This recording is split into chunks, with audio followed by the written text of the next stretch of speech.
The sun filtered softly through the tall windows of the university's philosophy classroom, casting a warm glow over rows of wooden desks. The walls were lined with shelves packed with thick, dusty books, ancient tomes that held the wisdom of great thinkers like Aristotle, Kant, and Rumi.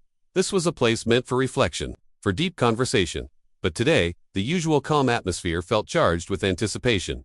At the front row sat Salman, a young man known across campus for his sharp mind and even sharper tongue. His black hair was slightly tousled, and his eyes sparkled with a confidence that sometimes bordered on arrogance. He wasn't just smart, he believed his ideas were the best, and he wasn't shy about making sure everyone knew it. As Professor Arjamand entered quietly, the chatter died down. The professor was a calm, dignified man with silver hair and kind, thoughtful eyes. He placed his leather bag on the desk and wrote on the blackboard in neat handwriting, "The power of silence in communication." "Good morning, everyone," he began gently. "Today, we will discuss something we often overlook, the meaning and impact of silence." Salman immediately raised his hand, eager to speak. The professor nodded at him. "Silence." Salman scoffed lightly. "I don't get it. If you have something important to say, why stay quiet? Silence is just weakness. It's like admitting you don't know anything. The one who speaks the most wins."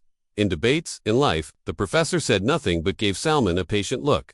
Other students glanced nervously at each other. Salman's tone was loud and dismissive. Another student, Rima, tentatively raised her hand. Salman cut her off before she could finish. "No offense, but if you don't speak up, people just forget you exist. Silence doesn't help anyone." Professor Arjamand slowly turned from the board, facing the class. "Salman, do you believe that speaking without pause is truly the same as speaking with purpose?" Salman shrugged. "If you don't talk, you're invisible. If you want respect, you have to take it by speaking up." The professor walked over to the window, gazing out for a moment. Then he looked back at Salman and the rest of the class. "And yet, if you are always talking, when do you listen? And if you don't listen, how can you ever truly understand?" He then wrote these words clearly on the blackboard. "Respect starts the second you go quiet." The room fell silent, a silence that felt heavier than any noise. Salman stared at the words, feeling a strange emptiness. For the first time, the professor's quiet wisdom challenged the loud confidence Salman wore like armor. The moment Salman left the classroom, the usual chatter around him felt different, cooler, more distant. His usual friends greeted him with half smiles that didn't quite reach their eyes. Some classmates avoided eye contact entirely. It was as if an invisible barrier had formed between Salman and the people he once considered close. Salman, still riding the high of his self-assured arguments, didn't immediately notice. But as the day went on, the silence from others began to weigh on him. Later that afternoon, while sitting alone under a shady tree near the campus courtyard, Salman's good friend Nadim approached. Nadim had always been calm and thoughtful, the kind of friend who spoke less but said more. "Salman," Nadim started carefully, "we need to talk." Salman raised an eyebrow, sensing this wasn't going to be easy. "Sure, what's up?" Nadim looked him in the eyes. "Last class, you didn't just speak up. You dominated. You cut off Rima twice, and you made it all about yourself." Salman shrugged, trying to brush it off. "I was just saying what needed to be said. If I didn't speak, the class would have wasted time." Nadim shook his head slowly. "That's the problem, Salman. You never listen. You think respect comes from being the loudest. But it doesn't. Respect comes from listening, really listening, to others." Salman scoffed. "If I don't take charge, no one will. That's how life works." Nadim's voice grew firmer but kind. "You might be smart, but you're pushing people away. People don't want to be around someone who never hears them. Out you're making noise, but you're not making connections." Salman was silent for a moment. He wanted to argue, but Nadim's words struck a nerve. That evening, Salman checked his phone. Messages from classmates praising Rima's notes were everywhere. He replied with a sarcastic comment, but there was no response. The emptiness hit him suddenly. His usual confidence shattered. All his trophies, all his awards for being a top speaker, felt meaningless if no one wanted to listen to him. Professor Arjamand's words echoed in his mind. "If we're always talking, when do we listen?" Salman lay in bed, staring at the ceiling, feeling a loneliness he hadn't expected. Was he really being heard, or was he just making noise? For the first time, he questioned everything he believed about speaking and respect. Sunday arrived quietly, a gentle pause in Salman's otherwise noisy world. The university campus was still, its usual energy replaced by the calm hush of a day meant for rest. But inside Salman, the quiet was heavier than he expected. His mind replayed the events of the past week, his sharp words in class, Nadim's honest confrontation, and the sudden distance he felt from his friends. For the first time, Salman found himself alone with his thoughts, and the silence was almost unbearable. He sat on the old wooden sofa in his living room, staring at the ceiling fan that slowly turned overhead. The hum of the blades was steady, rhythmic, almost meditative. He thought about what the professor had said. Respect starts the second you go quiet. What did that mean? Could silence really hold power? From the kitchen came the soft clinking of teacups. His grandmother, Dottie, was humming an old tune as she prepared chai, her presence a steady comfort. She had always been his silent anchor, a well of quiet wisdom he had overlooked in his loud world. Salman slowly got up and walked toward the kitchen, feeling drawn to her calmness. Dottie, he said softly, is speaking up always the right thing, or can silence sometimes be better? She turned to him with a gentle smile, eyes crinkling at the corners. Beta, speaking isn't bad, but not everything needs to be said. Sometimes, the greatest strength is in listening. He poured himself a cup of chai and sat down beside her, letting the warmth spread through his hands. I used to think, he admitted quietly, that if you don't speak, no one notices you. That silence means you have nothing to say, or that you're weak. Dottie nodded knowingly.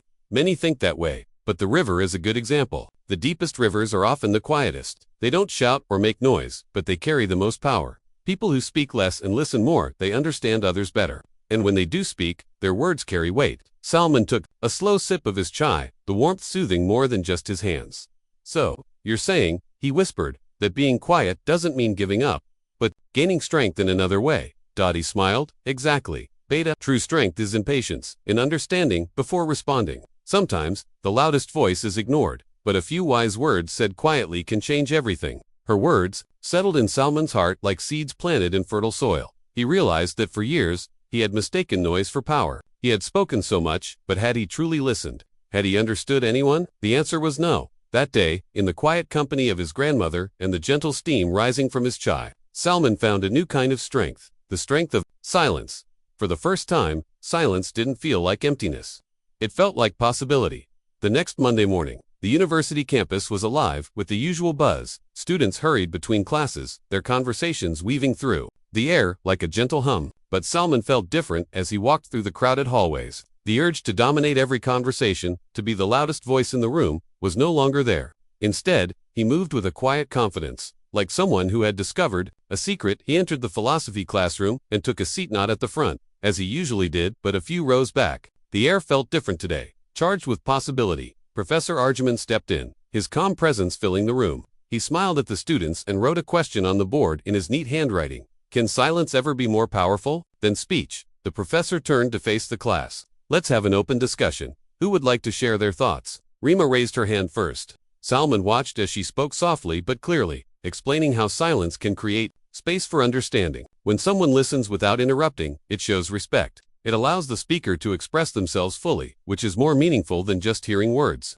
A few other students nodded and added their voices, talking about moments when silence spoke louder than any speech, like sharing a quiet moment with a friend or showing empathy without words. Salman listened. For the first time, he didn't prepare a rebuttal in his mind or look for an opportunity to interrupt. He let their words settle in. After several students had spoken, the professor looked around the room. Anyone else? Salman raised his hand, but this time his voice was calm, measured. I used to believe silence was a weakness, a sign that you had nothing to offer. But I've come to realize that when you stay quiet and listen first, your words become more powerful. People, I actually hear you because they feel you've understood them. The classroom was quiet, not from awkwardness, but from reflection. Professor Arjuman nodded approvingly. Exactly. Respect isn't about who speaks the loudest. It's about the value and timing of your words. He paced slowly, adding words gain weight when they come from awareness, not ego. When you listen, you learn. When you learn, you grow. And when you grow, your words inspire. Salman felt a warmth spread inside him, not pride, but peace. After class, a few students approached him with genuine smiles. Nice point today, Salman. I liked what you said about listening. It was different in a good way. Salman returned their smiles without his usual sarcasm. Thanks for listening, he said simply. For the first time, he experienced the power of silence, not as absence, but as respect, as connection, as understanding. Weeks had quietly passed since Salman had first embraced the power of silence. The once restless, loud, and impatient young man had gradually transformed into someone calm and thoughtful, carrying himself with a new kind of confidence, one not built on volume or quick words, but on presence and understanding. He still participated in class discussions, but now his voice was steady, his points concise and well-considered. Where once he had interrupted others, he now waited patiently for his turn. Where once he sought to dominate conversations, he now sought to understand others' perspectives before offering his own. This shift did not go unnoticed. One bright and breezy afternoon, Salman found himself sitting on a bench outside the campus library. The place was alive with quiet activity, students reading, chatting softly, some engrossed in their phones, others lost in thought. Salman held an old well-thumbed book of poetry in his hands. He traced the words lightly with his finger, the verses offering a kind of solace and inspiration he hadn't sought before. His friend Nadim approached, holding 2 steaming cups of coffee. "Thought you might like this," he said, handing one to Salman before settling beside him. Smiled warmly. "Thanks, Nadim." They sat in companionable silence for a moment, watching the students pass by. An ADEM broke the silence. "You've changed, man. It's not just what you say anymore, it's how you say it. You're calmer, more focused. The way you listen, it's different. I even heard the professor say you've grown." Salman nodded slowly, his eyes reflecting a new depth of understanding. "I used to think respect was something you had to fight for, to shout loud enough, to make sure everyone heard you. But I was wrong. Respect isn't about making noise. It's about earning trust and connection." Nadim smiled. "Yeah, the louder voice isn't always the most respected one. Sometimes, the quietest voices carry the most wisdom." Just then, Rima walked by. She spotted Salman and waved. "Hey Salman, I wanted to thank you.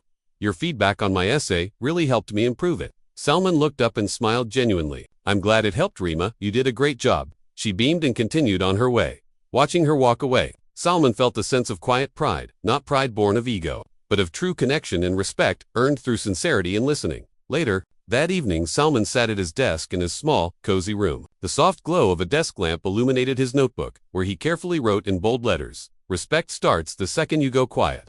He leaned back in his chair, thinking back on the journey he had taken. From the loud, impatient boy, desperate to be heard, to the young man who learned that silence could be powerful, that silence could speak volumes. He realized that in rushing to fill every moment with words, he had missed out on understanding others. He had mistaken noise for influence, volume for respect.